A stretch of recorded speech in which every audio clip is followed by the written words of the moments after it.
I'm up towards the front of the room when I see some movement in my door. I catch a glimpse that it's him. Colt. Is the door open or closed? It's closed. Okay, how are you able to see movement? Is there like a glass or There's something? a glass window. Okay, and so you see movement. Mm-hmm. What do you do then? I realized that it was him, so I immediately went to my computer to send an email saying he's at my door. Welcome back to Court TV Live. I'm Julia Janae, along with Judge Ashley Wilcott. Good to see you. Good to see you. Thank you for following along with both of us as we are in Georgia for the Gave My Son a Gun murder trial. A father stands trial, Colin Gray. He could spend the rest of his life behind bars if he's convicted of the 29 counts against him, including those for second-degree murder, involuntary murder, and a child cruelty. That's right. Prosecutors say that Gray ignored warning signs leading up to his 14-year-old son allegedly killing 4 people and wounding 9 others at Apalachee High School back in September of 2024. The state claims the defendant knew his son had mental health issues and knew his son had a fascination with the Parkland school mass shooter. We want to catch you up on some of the best moments that happened yesterday. So we're listening to this police interview with the defendant, the father here, that happened right after this shooting. Let's watch. Actually. Yeah. Okay. All right. But you would say, as far as like his school attendance, personality becoming very aggressive with you has started approximately a year-ish ago and got worse in the last 5 to 7-ish months? I'd say that's Would you say that's when he started communicating with his mom via phone more, or and what was, so is she in that, like where is she now? So she's down staying with her mom. She's still down there? Yep, and they're actually driving up here. Now? Because after all of it, and I left out this part, sorry, after all that with Lieutenant Guest, a couple days later she shows up here unannounced. Okay. Beating on the door and was like not supposed to be here by letter of the law. Okay. Made a couple of threats. Kids are in the house. It's all publicized. They couldn't find her for 3 or 4 days, and the mom asked if they could ping her phone, and it was up here somewhere. Gotcha. So we were all kind of worried about it because she wasn't in her right mind. Cole's pissed about that. And then y'all can look in Barrow County because they ended up, she said something about Walmart in Barrow to her brother. Gotcha. And I said, that's where she's at. And I said, what picture do you have, blah, blah, blah. Ultimately, when I got there, I was talking to the attack officer. He's about 7'5". Okay. I forget that guy's name. Okay, sure, I can figure it out. I was like, you're the biggest cop I've ever seen. And she walked right out in front of us. And when was this? This was probably 6 months ago. That's when she just showed up. Right after that. Night that you got a call on With defects. That was like all that happened in the next week or so. Okay. She was up here and they found her and all kinds of stuff. They put her in Barrow County. So I'm like, he was, the kids know all of that. Sure. There was no confrontation between them and her. Yeah. So Colt being the oldest, he's pissed about that, and then his biggest thing is he really, none of us, I'm not making light of it like I can, but he just cannot get by. I can't either, but I can't let them know that. Sure. The meth charge, I can't get my mind wrapped around it to this day, and it's just like. Has Colt, so yesterday, I know he said he didn't go to school. When he got home, he realized he hadn't gone to school last night. He told you he hadn't. And then, was anything more unusual today when you talked to him last? No. Like, nothing any more than just the normal kind of Colt behavior he's had? Just normal stuff, and I'm trying to pull up what I said to him, because I just felt like this morning when I was getting Boo ready for school, I turned on his light and I said, hey, make sure you please go to school today. I said, it's very important. I said, I need to get these counselors involved and I can't do it until you go. He's like, no problem. He goes, I'm sorry. He said, I'm going to go. Don't worry. I'm like, okay. So this morning leaving, I thought I made a good connection with him. I know he's going to go to school and everything is going to be okay. He's going to meet with the counselors. Yeah, at least just get in there, be accounted, like not absent, because I told him, like, be present at school. yes, I'm like, but I'm going to end up in truancy court. Yeah, like, on top of everything. Yeah, trying to, like, you know, and that's the balance where I've got two kids that we go. My two younger ones and me are in church every Sunday. They never miss school. And it's like, dang, like. Does he not normally attend? He won't go to church with us. Okay. Does he have any other extracurricular activities that he does, or I mean, I said this gun stuff seems to have been a positive thing as of recent. It was It's a like positive something for him thing. to put his mind into. There's a couple of things that I learned more about my son, and like I was so like we were building momentum. That's why I'm just like stunned. Yeah. Is obviously the outdoor stuff, but man, that kid is so gifted musically. Okay. Like I bought him a guitar. Like yeah, we'll see how long that lasts. He took it, and I had to go buy him another like really nice guitar because. Like, he can rip it. Like, he can hear a song and play it. He's that good. He can read music. And I'm always like, Colt, this is a great thing. He's obviously really smart. Yeah, just like, hey, nobody can just No one have can do this, that. you know? I think it's really good. Yes. And the second thing that I buy him a new computer tower, like $400.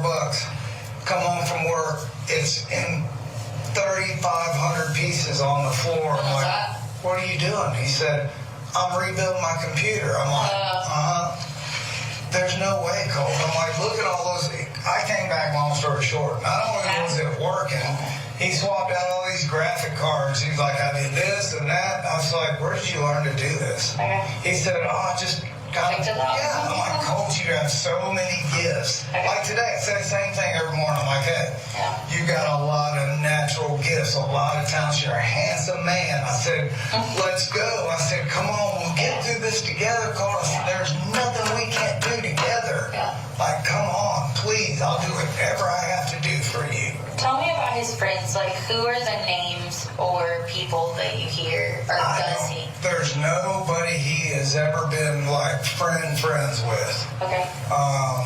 And now what or who he's talking to on the computer, he pretty much kind of keeps that under wraps. Okay. I've never had a reason to go in there and, like, grill him about. He's never done anything that caused you to feel like there needs to be any extra monitor on that front. Yeah.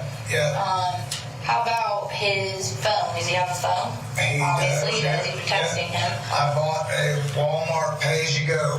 This is like the carrot I use for my kids. What kind of phone is it? It's like, it's not an iPhone. I got an iPhone. It's a, it's a smartphone or something? Yeah, it's a Samsung Galaxy. All right. Yeah.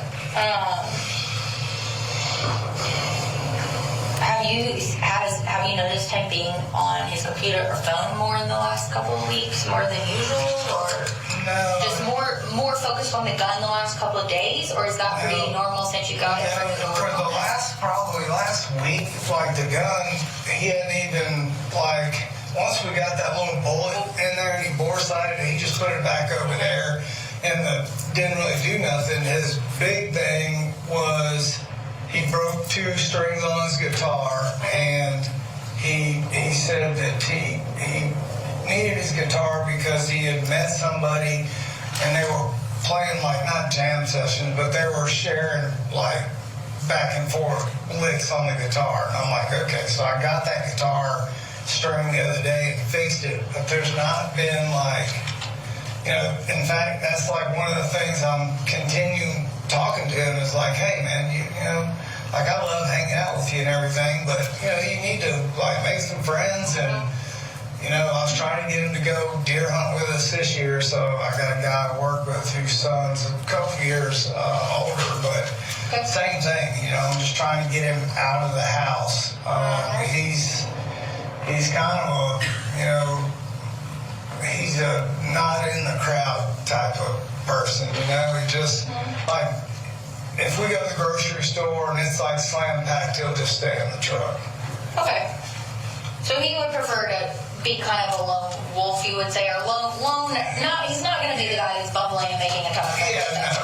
He's more of a focused kid. I mean, that shows in the computer, the music. Right. I mean, those are all very specialized, oriented tasks. Now, if he had a couple people sitting there that shared the same things, he'd be chatty catty. Sure. You know, If it's something he's interested in, exactly. knowledge about. Yeah, but he's more shy than he is like anything else.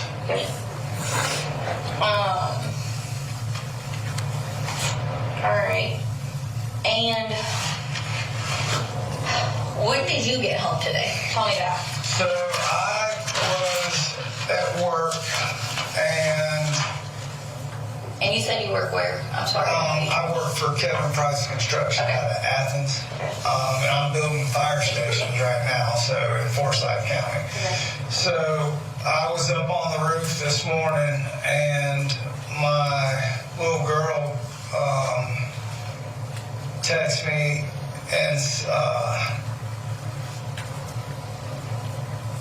said 3 people at the high school got shot.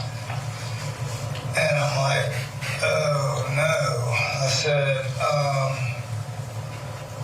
well, everything will be okay. And then she said, Julie, I just have to mention, to me it sounds like this is because parents haven't realized they can be criminally responsible for actions by their children. This father to me is speaking, talking, because I don't think he has any idea that he might be in trouble. Oh, for sure. And how would he? Because of it not necessarily being something that everyone knows about. These other trials that we've followed where parents, and it hasn't happened in Georgia, hasn't been a school shooting like this in Georgia. But I hope that this will put parents who may be in a similar situation on alert, because prosecutors surely don't care if they don't know. I absolutely agree with everything you just said. We do need to take a quick break, but first, in Utah, the defense continues its efforts to chip away at the state's theory that Corey Richens killed her husband Eric with a lethal dose of fentanyl in his cocktail. Prosecutors say the couple was in a troubled marriage and that the defendant wanted to collect on Eric's life insurance policies that, Julia, were worth millions. Yeah, the defense, though, they're maintaining that the victim here had a drug and alcohol problem and that he took a THC gummy that may have had fentanyl in it the day that he died. There was a state witness who was the lead technician who testified on cross-examination. You see there in the picture that she did find gummies in a jacket and in the bathroom cabinet. You also did not go inside the cabinet over the toilet when you were taking pictures of the bathroom and open the cabinet and see if there were gummies in there, did you? I did not. Okay. Also, there was a picture that has come in your Matterport where there was a little dot above the refrigerator where you said that some gummies in a clear plastic bag were found, right? Correct. And you didn't go above the kitchen and open that cabinet and take any pictures that morning? No, I did not. You're referring to the morning of the death? Correct. Correct. Since you were personally the one who knows where every single thing was found, isn't it true that all the gummies, with the exception of the gummies that were found in the jacket in the closet, were all stored high up where children would not be able to reach them? I believe so, yes. Now, in court today, everything abruptly ended early. Testimony, though, is expected to resume tomorrow. The judge telling these jurors they could go home, but that it had nothing to do with the Richens case. Right, and I'm glad we know that, or there'd be speculation, but it was not to do with that case. Those things happen when you're in court. Let's take that break. Up next, we'll get you back into the courtroom in Georgia for more of the police interview with the defendant, Colin Gray. He's the father of that alleged school shooter. Keep it here on your front row seat to justice. This is the story of the Richens. Eric, a father of 3, met an untimely end, and Corey, his widow, wrote a children's book on grief. She's also charged now with his murder. He was faced with betrayal and terror. I know her innocence. Is their story a tragic romance? Or a twisted tale of grief. the truth will come out. The Grayfather murder trial. Live coverage weekday mornings, 8, 7 Central on Court TV.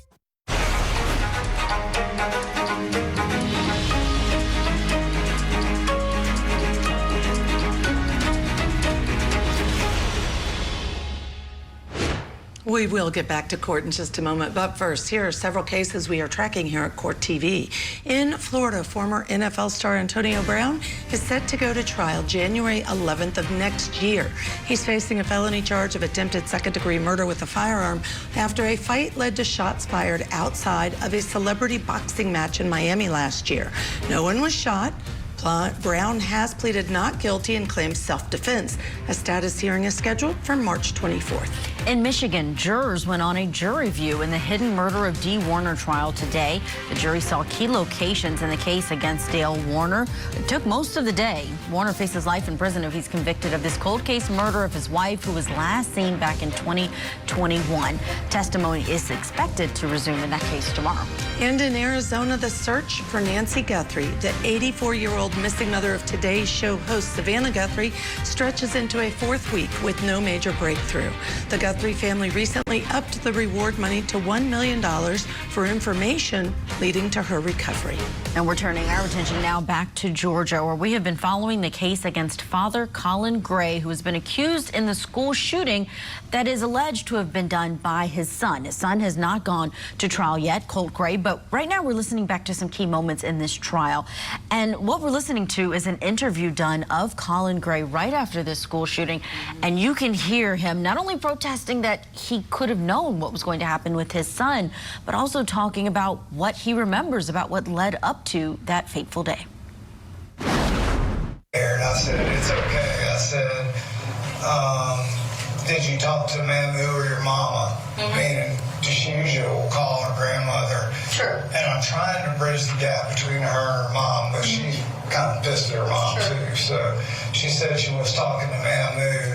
And I said, how did you know that there's people dead? She said, people are just saying T-J-R-T-R. I don't know what that means.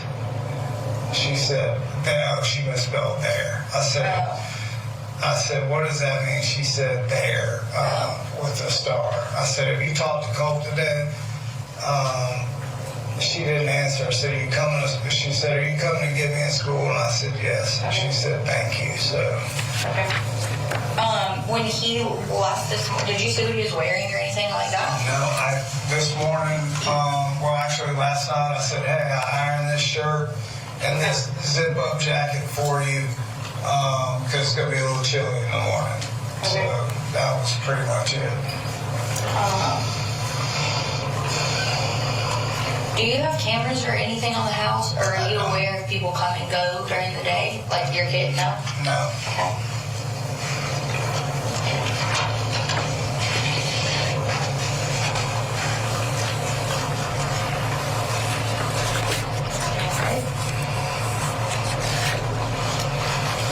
And how frequently, day to day, would you say you talk to Colt, like during the day? Like, do y'all text during work? Like, what is your communication with him like normally? It's nonstop. Really. Nonstop? Yeah, texting and talking to him, you know, to the point where I know I aggravated. What about today? I mean, I know I just took, it looks like mostly you sending and him not responding. This was after, like, at 9:42. So that's what I was to see. He said, I'm getting ready for the bus. Love you. So he said, I'll text you in about an hour. He said, it's important, so answer. And I figured, okay, he's going to be rolling into school, and he likes my pep talks. Okay. And I tell him, like, you can do it, just like, if I don't, surprisingly, he's like, I can get a pep talk. I'm like, okay, so I tried to. So he asked for one of those, and that was at 9:42. Yeah. Okay. And I said, okay. I said, what are you going to be texting me about? I said, is everything okay? He said, yep. And I said, okay. I really hope you have a great day, Bubba. Okay. So that was at 8:30.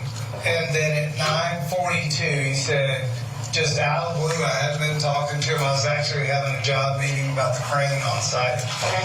And out of the blue, he says, "I'm sorry, it's not your fault." That was the 2 texts that just, and I wasn't talking to him, and I said, "What's wrong, Bubba?" I said, "You didn't do anything." And he didn't answer, and I said, "Hey, like, what's wrong?" Yeah. So, Let me get a picture of that. I get to make sure. yeah, so that was at 9:43, and then he answered at 10:03. Let me see this. Do you want to try to get the times in there? Yeah, can you pull it over to the left for me just so I can? Oh, hang on. Sorry, Yeah, I'm there really you busy. go. Perfect. Thank you so much. Yeah, and Was that his last text to you though? That this was this is where it went green, because he said, "No, I love you, Jenny and Coley." That's when I jumped off the roof. I said, "Something's wrong." Yeah. And he said, "You're not to blame for any of it." And I started climbing down the ladder, telling my people, "I've got an issue, I'm leaving. Yeah. This is what you have to do. I'm responsible for like a bunch of people on the job, and I've got a huge crane there today." So I'm trying to fire orders out to everybody to make sure they do what I need. And by the 3rd one of these, like, it's clear, Yeah, like I can tell something not wrong. right. So I'm like, "Bubba, please tell me you're okay. Colt, please call me, son." Like I don't know what it was. And I thought, okay, his mom came up for a visit, and they had a little bonding, and they dyed his freaking hair. When was that? This was like a couple weekends ago. Like, he wanted to. And it was kind of funny, except for he's got brown hair, like chocolate colored hair. And he came out with the worst, like, I'm like, "You look like Kurt Cobain, like got stuck in the dryer." I was like, "Do you like it?" I'm like, "Buddy, it looks awesome." But it was terrible. And I couldn't tell him that. I'm like, "Man, it looks great," you know? So, he just like, that's what I'm like, somebody must have said something about his hair. Like, I was really worried about it, because like it's sort of blondish, yellowish, and then it's got that like terrible dye job where the brown starts coming back, and I just was like, "Oh, somebody said something to him," and he's so self-conscious. Well, and he's just getting back to school, like he just got his coat. I swear to God, like I thought that's what this was. Okay. I said, and there was a way in my mind, I was like, "Please." Joining us to discuss is criminal defense civil rights attorney and former prosecutor Sue Ann Robinson. Sue Ann, great to have you on with both of us.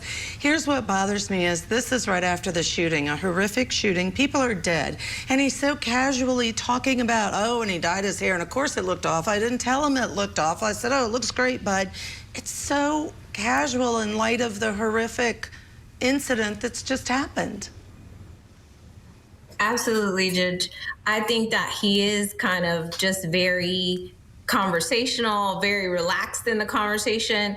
And I'm sure the investigator will say, you know, they wanted to create an environment where he was comfortable so that he would talk more. The thing that strikes me so hard in all of his conversation, especially towards the end when he's saying, you know, we wanted to do things to help him. We were working on things to help him. The number one thing he could do to help his son, who was becoming increasingly aggressive and having mental health problems, would be to go and take the firearm away that you purchased for him, stop his access to a firearm. So it sounds like a whole bunch of nothing, in the sense that the one thing that he could have done to truly help his son, he did not do. Right, and I guess the defense is going to have to say that these warning signs were not enough. But Sue Ann, which one is standing out to you as the biggest warning sign? Because let's not forget, I know you're there in South Florida, so this hits home for you. The Parkland school shooter was someone that this defendant's son is accused of idolizing, having a shrine in his room for him, and his father knew about it. Exactly. I think him having Nicholas Cruz on his wall and the father being aware and still giving him access to a firearm is a huge red flag. And that's going to be an extremely difficult burden for the defense to get over.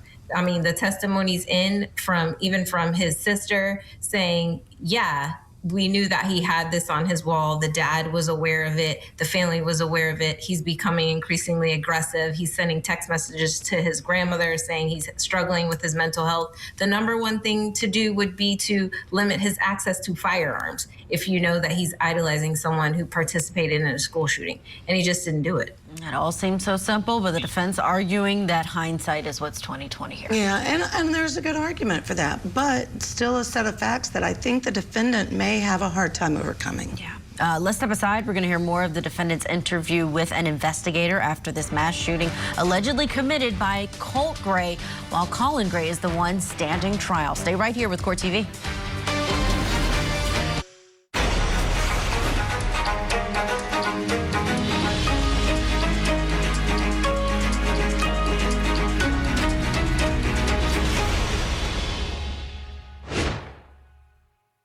But as I was standing there, I wasn't standing there very long, but I heard a voice that said, "He's got a gun." And that's just like a voice in your head, Voice kind of? in my head, yeah. And what did you do when you kind of felt that happen? I got cold chills from the top of my hair all the way down to the toes of my feet. Welcome back to Court TV Live. I'm Judge Ashley Wilcott along with Julia Janae. Thank you so much for being with us. We have been bringing you a groundbreaking case in the state of Georgia. This is a trial, 30 charges against the father of Colt Gray, who is accused of shooting and killing individuals at a school shooting at Apalachee High School. This is the trial for the father who's facing criminal charges as a result. We're going to get you back inside the courtroom. A GBI agent is on the stand. This is the person to whom Colin spoke, was interviewed, provided a lot of information, a lot of talking after these shootings happened. Let's go back into court. Before he smacked somebody, like I thought he laid hands on somebody, because they are ruthless. Like they're going to say something about his hair. Has he ever mentioned specifically names of people that you thought were bullying him? No names. And it's a very serious topic in our house. And like if I ask, they're pretty straightforward. Like, hey, this is what's going on. Like, so I have a rule kind of in our house that I call it bubble. So I came up with something for my kids like I didn't have. Like I couldn't go to my mom or dad and say, I just failed math and science. Sure. And I put a golf ball through all 4 of the windows in the house. Yeah. And I rolled your car. I created, just to improve communication, a bubble that you step in the bubble, and if it's bad, you need to get in the bubble automatically. We have to agree to 3 rules. No yelling, no lying, and no cussing. You agree to that, I'm not your dad, you're not my son or daughter. What's wrong? And I can't get mad when I get out of the bubble. We just work on the trouble. So I'm trying to encourage them, the bigger the mess up, the sooner I need to know. Not for trouble, but to help. So we'll call bubble if I feel something's wrong, and I'm like, hey, I said, just, if something happened, just you can tell me, we'll go up to that school. And I said, you're so far behind, you can't go up there and so just try to, I don't know, I was trying to do the best I can. Yeah. So we signed him up last year to go to 8th grade where his sister goes. And the first day of school came and he threw a fit for 8th grade. He didn't want to go. And I'm like, what? And where is she at, you said? She's right next door to Heck Morris. He was supposed to go there last year. Well, the change, all that was going on, like he just couldn't do it on the first day. So I said, all right, we'll try the second. Like, no. Then my mother-in-law and all of her wisdom while I'm at work, and he's out of school the second day, says, well, hey, how about if we sign you up for online school? And that's all it took. And I'm like, no, we can't do that. Right. I said, you have to go to school. And he's like, no, man, Lou showed me, and she like broke it down, like, Okay. showing him that, yeah, he truly could go to online school. And I'm like, So he probably already didn't want to physically go to school after knowing that was an option. yeah. And so it's just like, I don't know if what's happened with his mom, and, you know, the back and forth about all of that, and, you know, just the way that kind of, when he was down there trying to get him locked up in YDC, and there's a rift, you know, and that's why I said, we'll just come here and we'll decide who comes and stays. And I know she's your mama, but you have to be adding value to the family. You can't come here. Yeah, just cause problems. Yeah, I understand. So I'm trying to instill in him that, like, hey, your brother and your sister are watching. Like, little Colin is watching you. Just like, even if you feel like crap that day, still try to be a good person for your brother. Yeah, like a good role model. Yeah, you know? Have you been in his room today and looked around or anything like that? When I got home, I walked in and I'm like... Sorry, do you know... I don't know if that's one of us, Amelia. In that black car, there's 3 or 4. Okay, I was just trying to make sure that it wasn't someone that you didn't. Okay. You know, so I came home and was like, man, I go into his room and I just had the feeling like... But then I'm like... I'm overreacting. I'm like, there's no way. I mean, how the hell is he going to walk across the yard with a long rifle and get on a bus? There's no way this is him. And by then, his sister's doing what she's doing now. I'm calling her 5 minutes. His mom and his grandmother. And I'm like, it's fine. Everybody's watching the news. And I said, hell, it's not him. I said, all the guns are accounted for. They're in my closet. And I said, except for the one Colt put that laser in. I said, I'll call you in a minute. So as soon as I got here, I opened that door, Fox News, I left the TV on, and sure enough, there was Apalachee High, and I'm like, Jesus Christ. I go down to his bedroom, and I just stuck my head inside there, and there's just 2 guitars, and it's laying over there in the corner, and it's not there. So I called his mom, and I'm like, how in the hell does he get on the bus? Or is there somebody else involved here? Like, I don't understand. Like, how in the hell,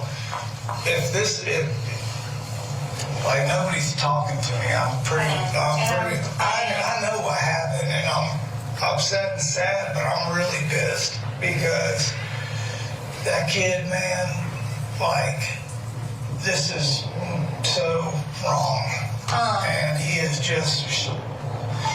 been feeding us a whole bunch of, yep, I want to get better, we're going to go to the thing and talk to his grandmother, like, hey.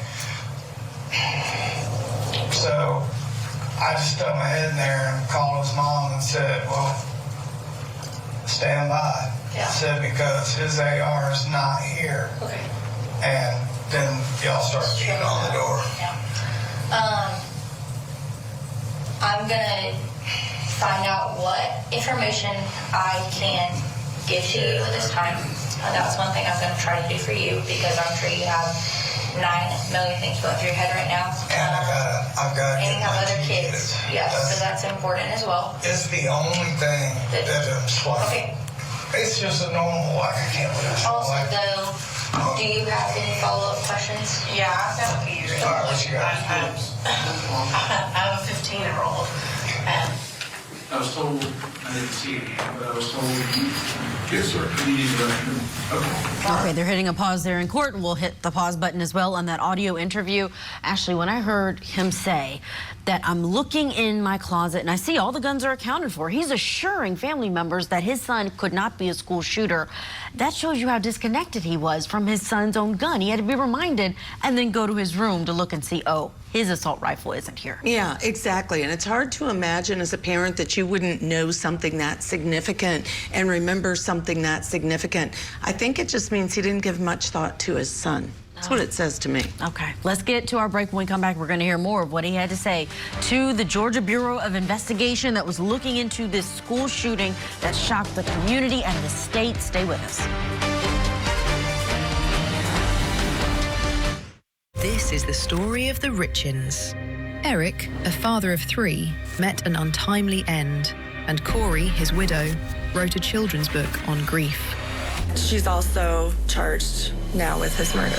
He was faced with betrayal and terror. I know her innocence. Is their story a tragic romance? Or a twisted tale of grief?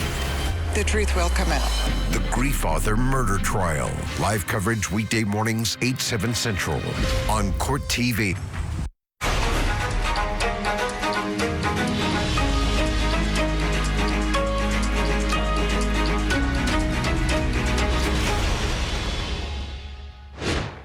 I remember Melody, she had blood all on her arm. I remember her blood was like getting on the side of me because I was like kind of like laying on the side of her.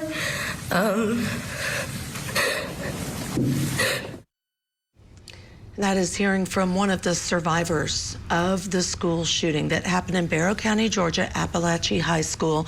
The alleged shooter is Colt Gray, and he will be facing charges. He is facing charges. He will be going to trial, but right now, it's the trial of his father, Colin Gray, who's been charged with 30 crimes, including murder, I believe, is one of those. Second degree, yeah. Second degree murder. Let's get back inside the courtroom during this trial. Right now, we are hearing from yesterday. There was audio played that the GBI agent was wearing to record it when they were interviewing the father, Colin. Let's go back in.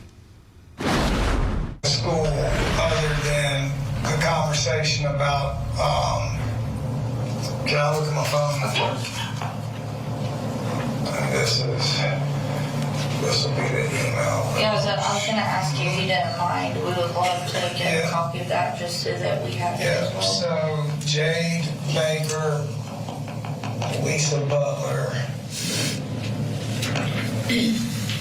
and I'll just forward this to you if you just tell me. Yeah, But it's all good. It's so Project Aware. So they sent me this original email, basically would I fill out paperwork for them to be involved. And I'm like, absolutely. Like, I'm trying to get him to sit down, but I just got my insurance actually like last week, so I've been waiting for my medical insurance. And then the lady I thought I was going to take you to doesn't take my insurance, United Healthcare. So this is Lisa Butler sent me this and asked me to fill this out for Colt. When was that? This was last week. Okay. So they had this. I filled it out and said, absolutely, I will like expedite. Can we just get, like, I know he needs somebody, not to this level clearly. Mm-hmm. Like, I know he's like a normal kid and he's dealing with a bunch of crap. Like, I swear to God, like that, this was the last thing, like, it's not even like I get it, he's a hothead, I was too, like that, I'm more worried about breaking windows or skipping school. That's gonna be the worst thing I gotta deal with him, and this was not on my damn radar. So, this is the email, and I'll just forward you the last one so y'all have I'm gonna give you my email so you can send me all of that. Yeah. But she was like, what they can offer Colt. All right, and they were asking, was it okay for them? Yeah, no, it's all good. And that's what I was waiting for was, okay, hell, if they're involved, my main thing with them was, if they're involved with the school, does my insurance even matter? Sure. If it doesn't, then let's get him in there like right now. So he has some anxiety. Is that something that he has said he feels? Yeah, he said he feels anxiety. And, you know, I tell him, well, drinking a Rockstar doesn't help anxiety. Yeah. So he's, you know, he doesn't drink a lot of those, but I told him, I'm like, if you get anxious at all, this is not what you drink. So When did he last express that to you? he pretty much has anxiety, he feels like every day, you know, so we're like, I'll just, like, the only thing I know to do is like, hey, here's some melatonin stuff at night. I said, just help you stay mellow and get some sleep. And then, you know, there'll be some weekends where he's up on the computer gaming and like I hear it all night. And he'll stay up all night playing those games with everybody. And, you know, the main thing is not the anxiety comes with what I was telling you was I narrowed it down to sleep. And as soon as he passes a line in the sand, that's it. It's all over right there. The computers and everything. Have you ever looked through his computer or looked through his phone? No, he keeps everything so like coded and everything because he's afraid I'm going to do it. And I don't know what the heck's on there, to be honest with you, but I always try to keep him thinking that I know what I'm doing on a computer, but he thinks I can. Have you ever overheard any of the conversations, like with people he's gaming with? Yeah. No, not really. It's always been about, I've walked in there where he gets all wound up and he's playing Call of Duty. Yeah, he's playing Call of Duty. So that is that... All right, we're hitting the pause button so we can bring in criminal defense and civil rights attorney and former prosecutor Sue Ann Robinson. Sue Ann, this is one of those prosecutions that maybe 10 years ago we wouldn't have seen, but we see them much more regularly now after these horrific events. We're hearing Colin Gray say, this was not on my radar. I had no idea this is how far it would go. I knew he had anxiety. I told him to lay off the energy drinks. What's standing out to you as we're hearing more from this father, raw from just learning that his son was involved in a school shooting?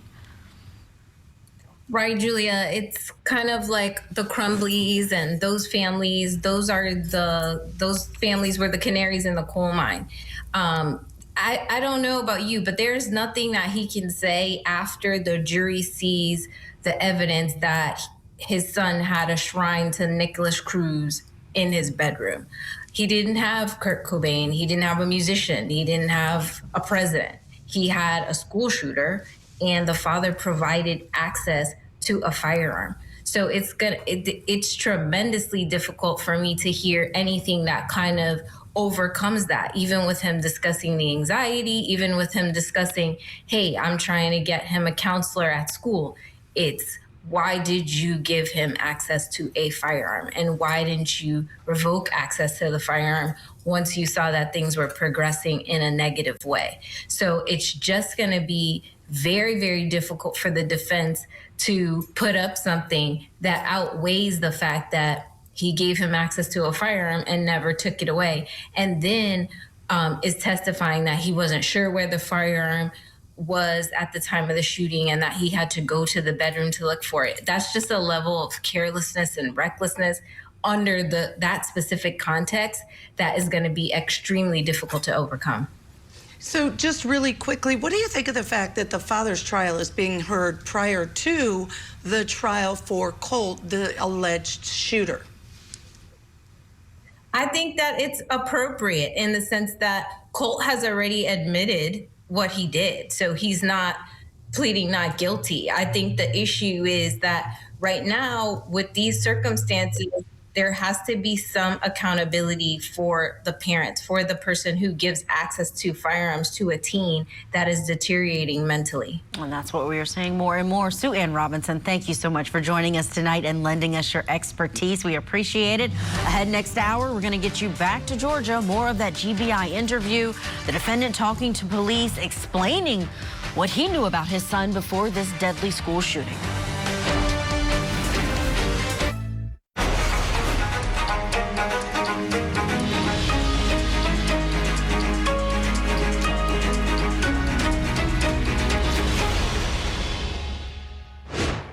He got on his stomach, he put his arms out to the side like an airplane, and then he turned his head and didn't look, turned his head away from us.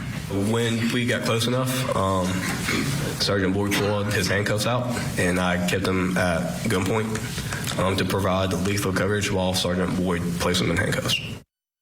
Welcome back to Court TV Live. I'm Julia Janae. Thank you for being with us. We have been catching you up on some of the best testimony in the trial of Colin Gray. This is a murder trial. He's a father of a teenage son who's accused in a mass shooting. And prosecutors claim that the defendant gave his then 14-year-old son an assault-style weapon, knowing that his son was suffering from mental health challenges and even had a fascination with a mass school shooter in Parkland.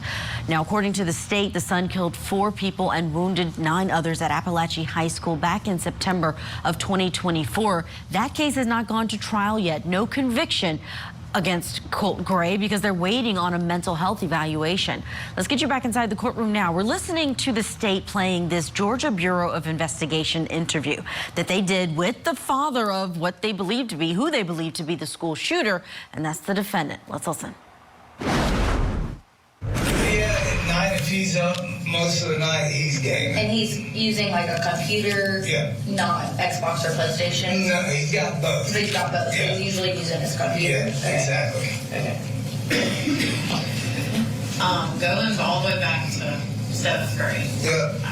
I know some of the bullying he said started at Jefferson. Yeah. What was he being bullied about? You know, what was it?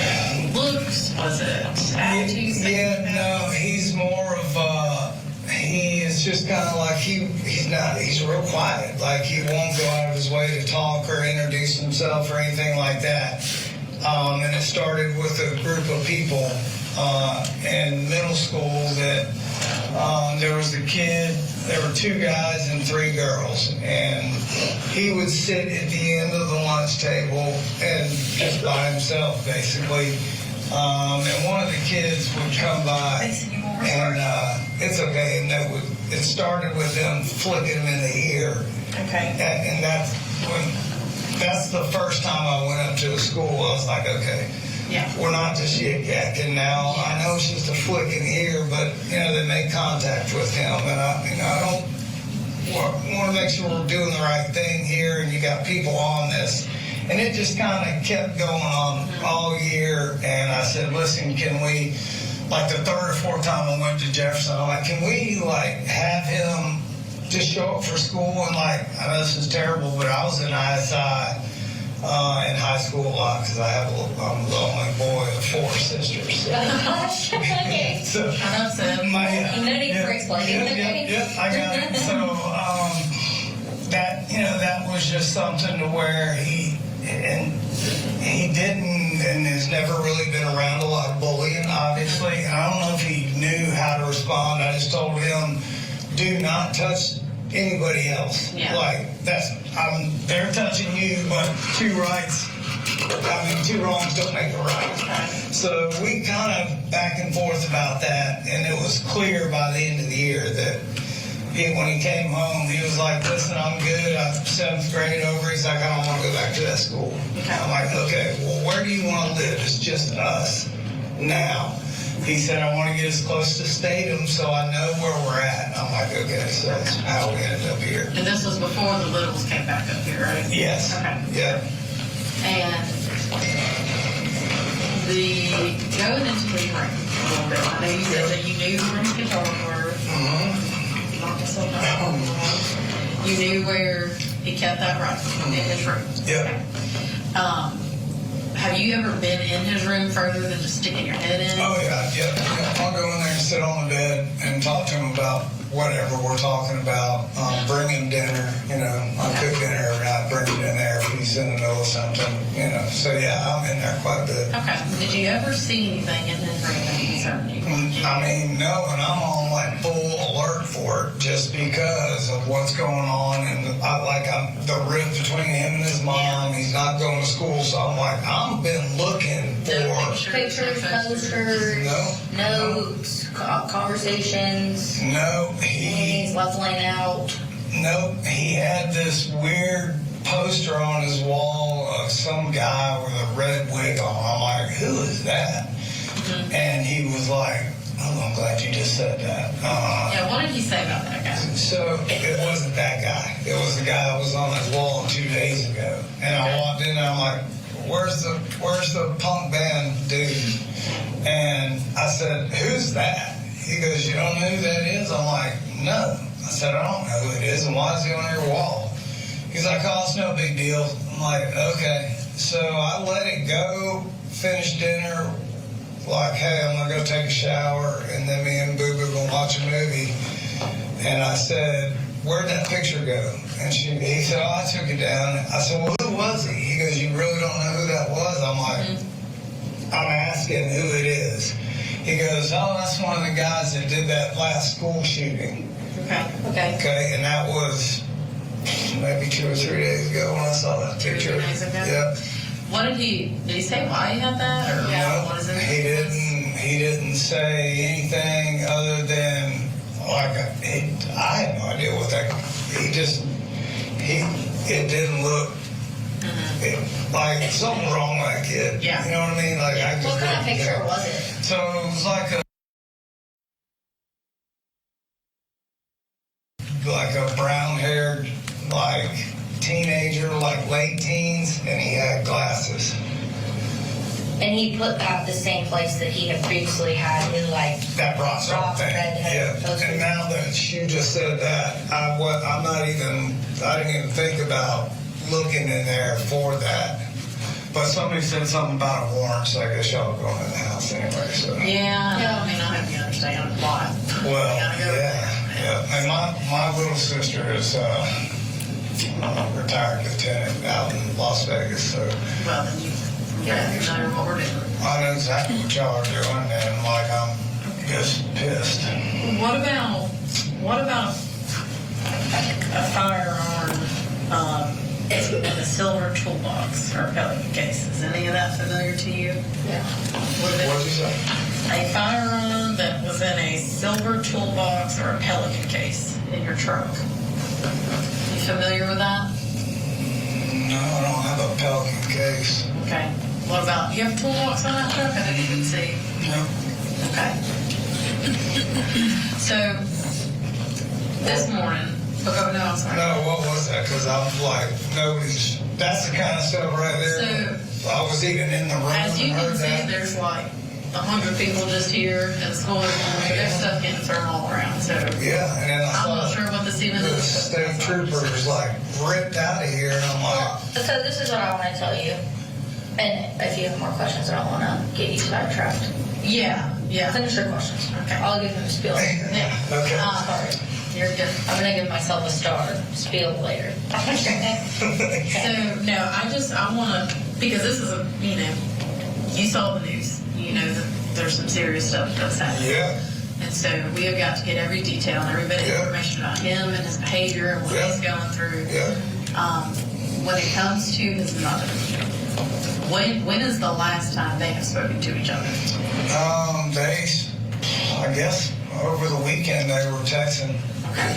And she's down in Fitzgerald with her mom. Does she have any sort of mental health issues? And I know the meth has come up, but is there anything? No, I mean, and that's really the whole deal for her. It's like it was such a shock for everybody. It's like, this is like, degreed engineer, like we were married, like we were knocking down tons of money. Yeah. And obviously I didn't know what to do with it, clearly. But like drinking, so when all that happened, it's like, what the hell? Still a shock. Yeah. I'm still shocked. The kids are still shocked from it. So, but Colt does not hold back, with his mom. He calls it like he sees it, and where I couldn't say it, when it was finally like out in the open, Colt was like, I knew it, it's like, but they don't have like a back and forth kind of relationship. It's, she knows him like when to talk and when not to talk when he's in those moods, right? So he's frustrated with her, and she's doing better, and I'm trying to be the glue that holds this whole family together. And as bad as some of the choices that were made. I don't know if this is right or not, but I'm trying to just show her kids, like, look, she's doing the right thing. Well, you're not, you know, if you tell a kid you can't do that, can't have that, can't be around her, they're going to be the exact opposite. Yeah. So that's what I thought. That's why she's asking, like, what is their relationship like, I guess? You know, he's pissed about her and hanging us out to dry and running the roads with brother in the car. Like, he's probably got more anxiety over her and wants to let it rip more than I do, you know, because I can't allow my kids to see me lose it on their mom. There's no reason for me to say what I would have said 20 years ago, maybe. Gosh, I'm old, but now it's like, you know, hell, I don't need to tell you, you know? Has Colt ever been, and I know you said you don't lay hands on your kids or everything, but has he ever been physically abused by anybody in the family, at school? No. His mom, because I know she's not there. No, there was nothing to where, now she came up there this last weekend, came up with her mama and everything's good, and just to kind of hang out and kind of convince him, like, look, hey, I'm sticking to the guns. I made a promise with you. I'm going to rehab. And you need to do the same thing. Okay. But when she was familiar he was having issues. Yeah. But what happened was she came up here, and I don't know what or why, because when I went to work, came home, she was just different, like Friday, the last time she was up here. And I'm like, what's wrong? And she was like, oh, I just feel kind of crappy. And I'm like, okay. And so it was supposed to be a day or a weekend where she could hang out with her kids. She stayed in bed for 2 or 3 days. And that's something where trying to explain to her, I'm like, that's a trigger for the kids. Like, they're going back to originally how you were every day that they saw you while I'm at work. And I said, Colt, that's his trigger. Like, if you're sick, then you need to call your mama, or I'll take you and meet you back home. Like, they can't see you like this. So turns out she had a urinary tract infection and some kind of stomach bug. So I'm like, okay. So I told Colt, like, hey, she just laid here, but here's what was wrong with her. There was something actually going on. I was like, he was like, yeah, but you never know. Like, he just has no trust in her. And I'm like, it's very hard. And I'm like, she legit was sick, buddy. I'm just telling you. So I said, they're coming to get her. Her mom and dad are coming back up here. I'm going to work. And that was, I guess, the end of last week, maybe Friday. I need to think about it. But anyway, they had a falling out before school, and Colt and his mom. Yeah. Okay. And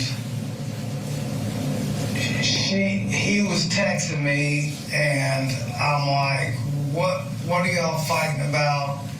And like, why are you arguing with your mom? That started early that morning. Then I didn't hear anything from anybody.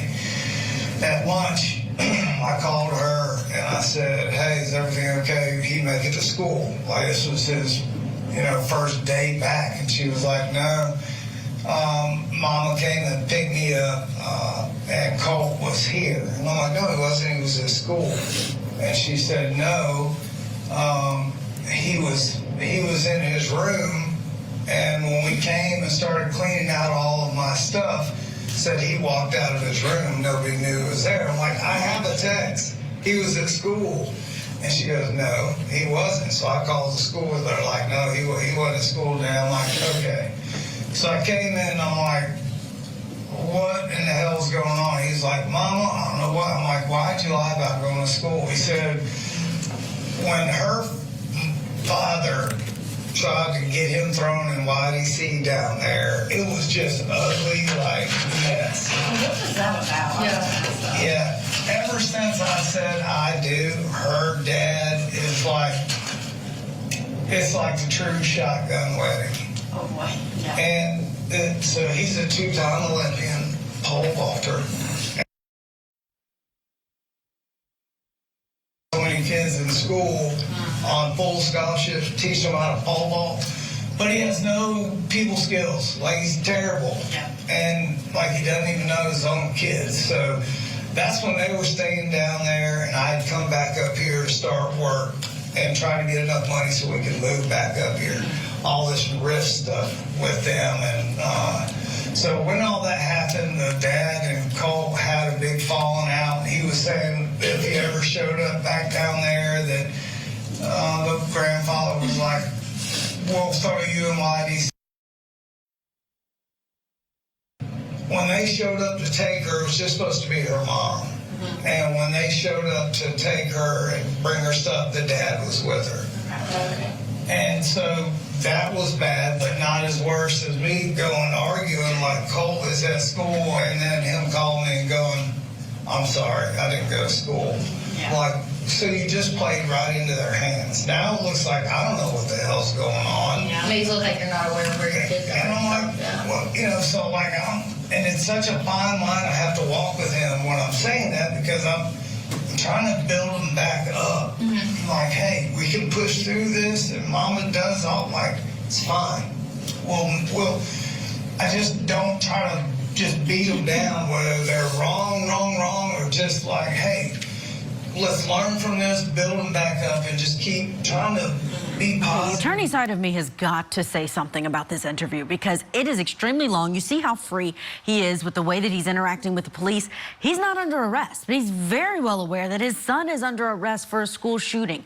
Even if he didn't want to protect himself because he didn't know the potential of parental criminal responsibility, his son was going to be standing trial, and all of this is terrible evidence for the prosecution against his son. And a criminal defense attorney for his son would have been begging him to stop talking. Let's get to our break. When we come back, more of this interview that the defendant gave to the Georgia Bureau of Investigation just after the school shooting that his son would be accused of.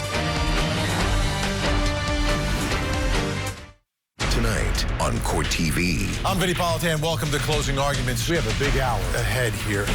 Your deplorable actions are unforgivable. The community still doesn't know how this Boston police officer died. He can't prove one element of his case. It was a dramatic day, a dramatic moment inside the courtroom. What's happening here? It's unreal. Let me show you exactly what happened. Closing Arguments with Vinny Politan. Tonight at 8/7 Central. Only on Court TV.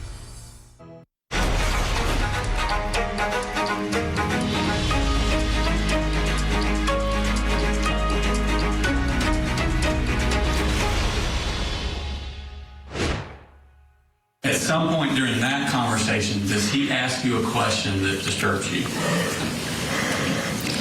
Yes. And what was that question? If I do something terrible, would you still love me? I think that's the way it was worded. Okay. There have been a lot of people who have talked about Colt Gray. He is an alleged school shooter who is not on trial yet. His case is still pending there before the court. We are watching the trial, though, of his father, Colin Gray.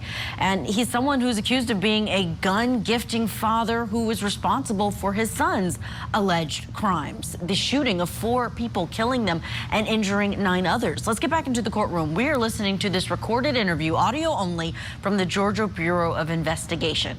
And they've been asking this defendant, before he was charged, before he knew he would be charged, all of the details, because after they secured his son and had him in custody, they went to find his dad. Let's listen. But that was the last time they were like face to face. And I was at work and they took her, I think it was last Thursday. But they'll know because they've got the absentee thing at school. So Now, was that around the same time as the hair dyeing? no, it was probably the week after. Okay. Yeah, the week after. No, the hair dyeing kind of blew over and everybody was like, okay, well, they thought it was cool except for me, but I didn't say nothing. You had mentioned, I'm sorry, I've been talking. You had mentioned, like, Colt's mom, alcohol and drugs and stuff. Is there any reason you would suspect or have noticed or thought that when she has been up here, since she's been up here recently, could she have been supplying you with either of those? No, I don't. And even if it was even remotely a possibility for it to be in that house, like this is why I'm just stunned, is because Colt would have the DEA put a helicopter in that front yard and help them find it. Okay.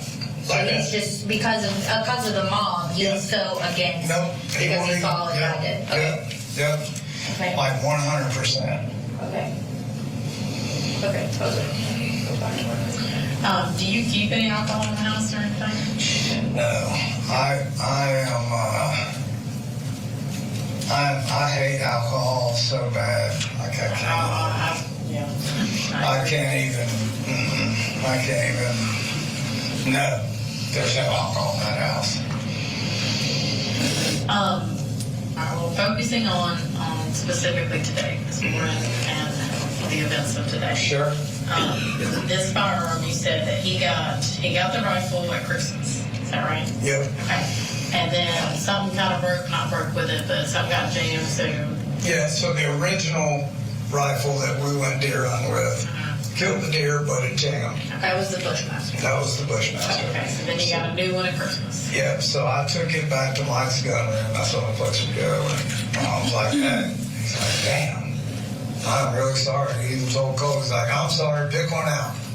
Okay. I was like, don't pick one out. Like, I just wanted to show Mike, hey, can you fix this? And I'm like, all right. I was like, Coach, you can wait in the truck. I just wanted to see.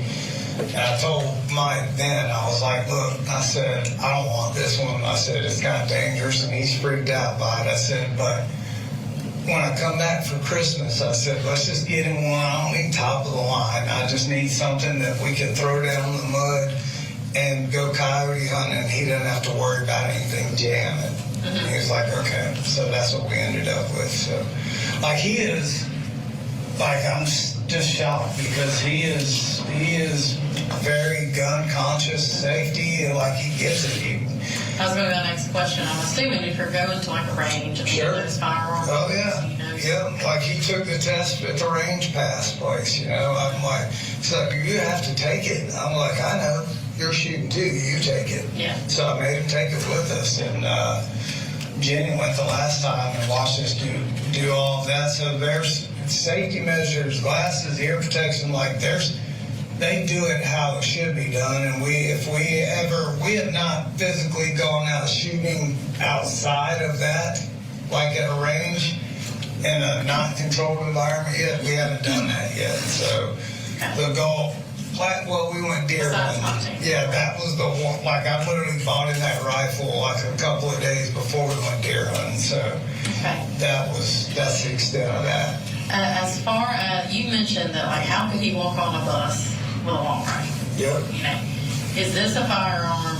I know, like our Daniel defense rifle is what we carry. You know, we can basically take them apart into two pieces and break them down. Is he familiar with how to do things like that? I mean, no, he actually was asking me the last time we went, and I was unsure with that SIG how to break it all down. I said, so the only thing that I do, I said, we only shot like 50 to 75 rounds that day. I said, all I do is I don't break anything apart because I'm not sure how it all goes back together. So I said, I lock the bolt back. I said, and I take the wire brush that comes with that caliber, taught him how to, clean it. I said, I clean the barrel. I wipe down anything that we were holding a lot of, wipe down the barrel, and then spray it with Remy oil just to keep the rust off of it. That's the extent of his knowledge as far as breaking down a weapon.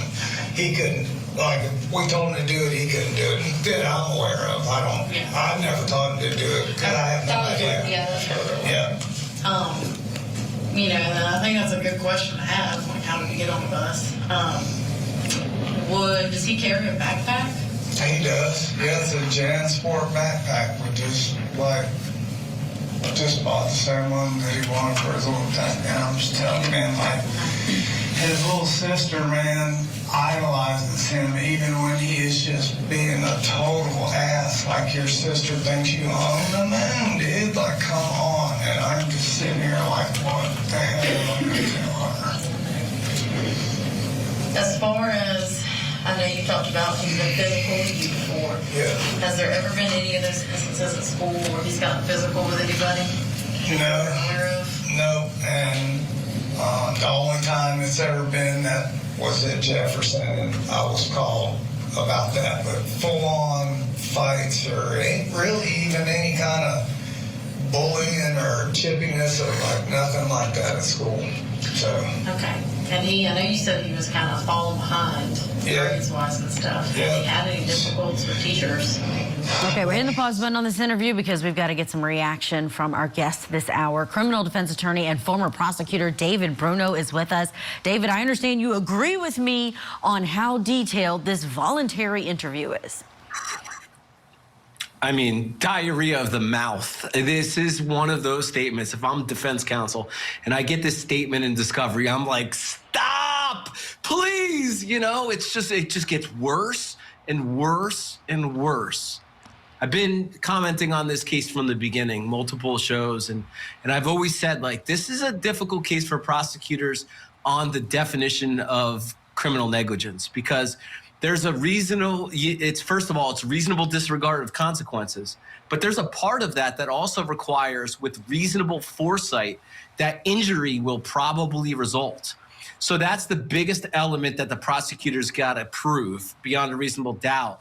And when I heard in that statement that 2 or 3 days prior to the shooting, the dad was in that room and there was a poster of a shooter, and that came up in conversation, knowing that his son, with all the red flags and the mental health issues and the bad behavior, had that AR in his possession after he got that for his son for Christmas, bang. That's going to be number one on the closing argument that the prosecutor's going to bring to this jury to say, look at the disregard right then and there, because that bridges the gap on that element that's critical for the prosecutor. Yeah, foreseeability. He had this extra knowledge that his teachers wouldn't have had, the guidance counselor would not have had. It's pretty shocking, but not only would that have been evidence, and it is evidence against him at trial, he's not even in this moment protecting his son.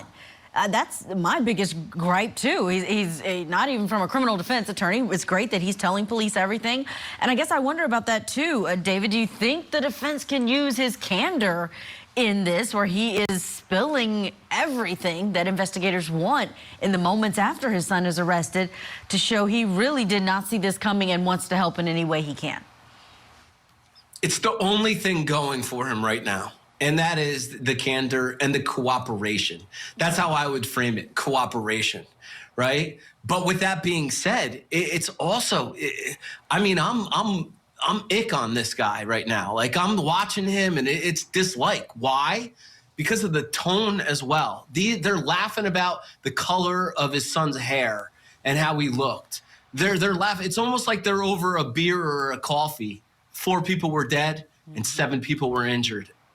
Absolutely, and that's what we cannot forget in this trial, and the one that's expected when Colt Gray goes to trial. David, stand by. Thank you so much for your comments. We've got to get to our break. When we come back, we're going to hear more of that audio interview by the Georgia Bureau of Investigation, where they were able to really get all the answers, questions that they had answered, it seemed, from this defendant before he was a defendant. Stay with us.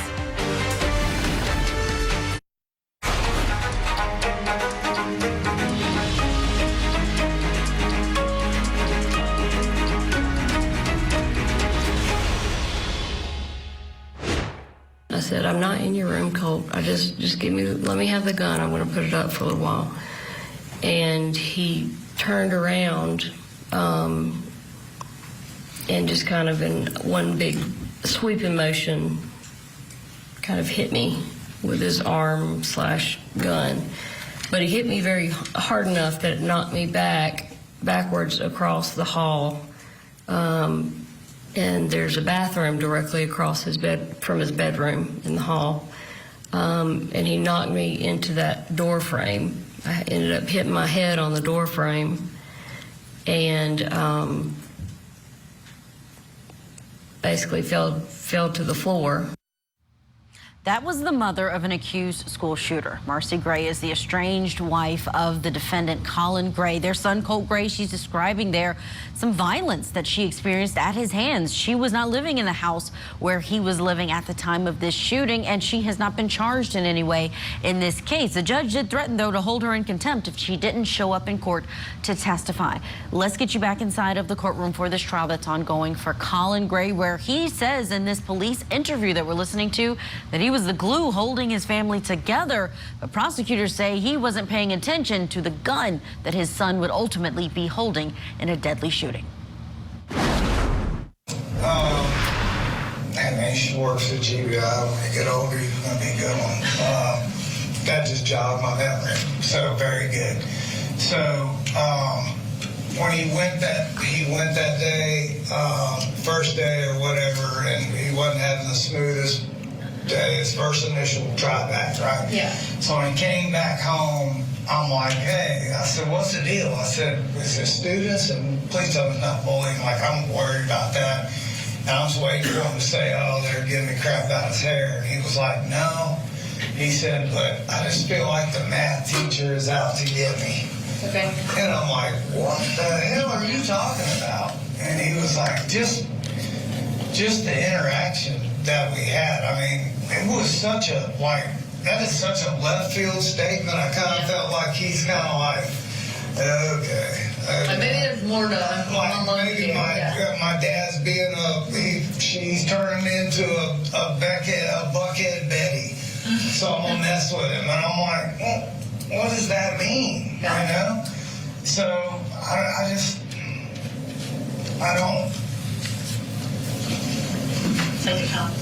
don't know where and what the hell happened. I don't want to touch your shoulders.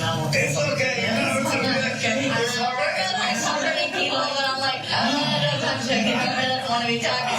No, it's all good. I just, man, you know, like I have to have all the answers here in a very short amount of time. I know. It's an unreal scenario we're all in right now. My little boy, little Colin Jr. is about to step off that bus. Okay. And like, yeah, we're about to wrap up 4 minutes, and he's gonna want to know what the hell everybody's doing here. Okay. Well, we'll probably be talking to you again at some point. We need numbers, cards. Yeah. So you need anything from me? If you can forward me, we'll meet. We'll go through whatever we have to until everybody's got everything that they need from me. Kelsey, you want to put your stuff on the back of this card? Yeah, I know. The other thing is I don't know. I'm gonna try to get this out. I don't know what all has happened, but man, if he is responsible for anything. So that's the spiel I want to give you. First, I want to tell you this is not your fault. And you're going to, in the coming weeks, you're going to see things, you're going to hear things, people are going to say things, and they're not going to be kind. And me telling you this is not going to mean anything, but I need you to just hear me say this to you as someone that has never spoken to you before. You sound like a great dad. But listen, you have to listen to me. When things like this happen, you can't blame yourself. You have to be what you've been doing all along, which sounds like a great father figure and doing the best you can. And honestly, you sound like a great dad. I mean, you have really been doing some incredible work in all your kids' lives and holding it together in situations that are unbearably difficult. Something happened I never even could imagine. But here's the thing. You are doing all the steps. You come around. You were doing all the steps. So you need to hear that from me. When you see the things you're going to see and what you hear, she's going to open the door.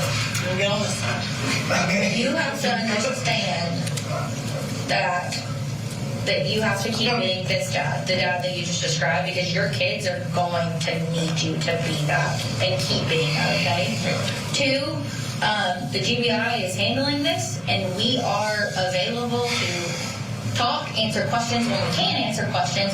But also, if you hit a wall one day and you're like, no, I can't do this anymore, I need you to know you got to call us, okay? Because we have resources and you're gonna need resources, because you just are. You're going to get to a point where you're like, you know what? This is, I know, and you're going to be, and it may be today that we just need to go in and start working on that, but at the same time, this is going to be big. When it does come out, when we can tell you all the information, it's going to be hard, okay? I am sorry that I cannot sit here and give you all the details right now as a parent, because I can only imagine. I am a new parent. I can only imagine what you have gone through your head right now. I am going to try to find out, okay? I just sent a text. But you have to trust that there's a process that we're working, and there are hundreds of people right now that we are having to get information from that we relay. So there's just a lot of moving parts, and I don't want you to feel like you're being pushed to the side or not prioritized. I just know something bad has happened, and I want to apologize to somebody who don't know who. No, that is not a priority right now. And also, you need to worry about you, and you need to worry about your kids, okay? You want to get it off of us and be the parent you've been being. So I'm going to try to get answers for you. I'm putting my phone number on here. I'm putting that's my cell number. Okay. And then my email is on here. Amelia's information is on the other side. Okay. The case agent, I'm going to write his name on here for you. Okay. That's going to be Nick Johnson. Oh, I know y'all busy. I'll try not to bother. No. You are part of our busy, and you're going to be a priority because your family they are the priority. To be completely honest with you, they are the most important thing. So, you call that. You know that obviously something bad has happened, or else we would not. Yeah. But something has also bad happened to you and your family. Yeah. We are completely empathetic and understand that. Yeah. So you're not ostracized from us. You're not going to be shut down from us after this, okay? You're also not just a family, okay? Like, this is, we did the GBI, like, it's not just words. Like, we want to make sure that there's a two-way path here of communication, and I want you to understand that.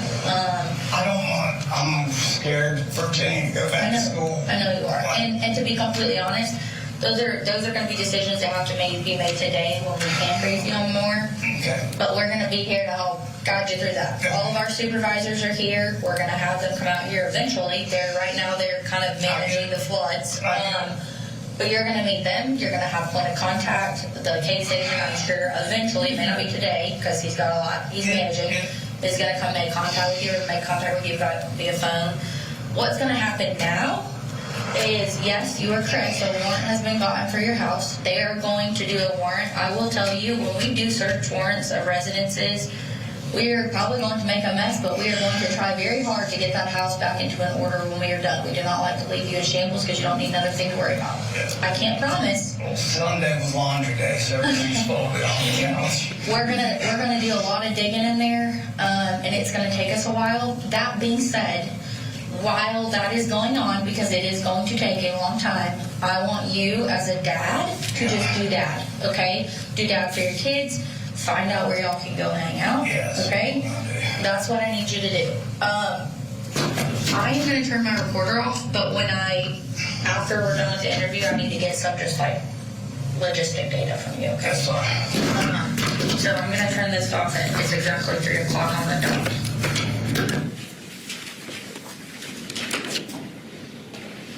That wraps up the audio interview. That agent saying, this is not your fault. You're a great dad, it sounds like. And then the next day, he was arrested on those charges.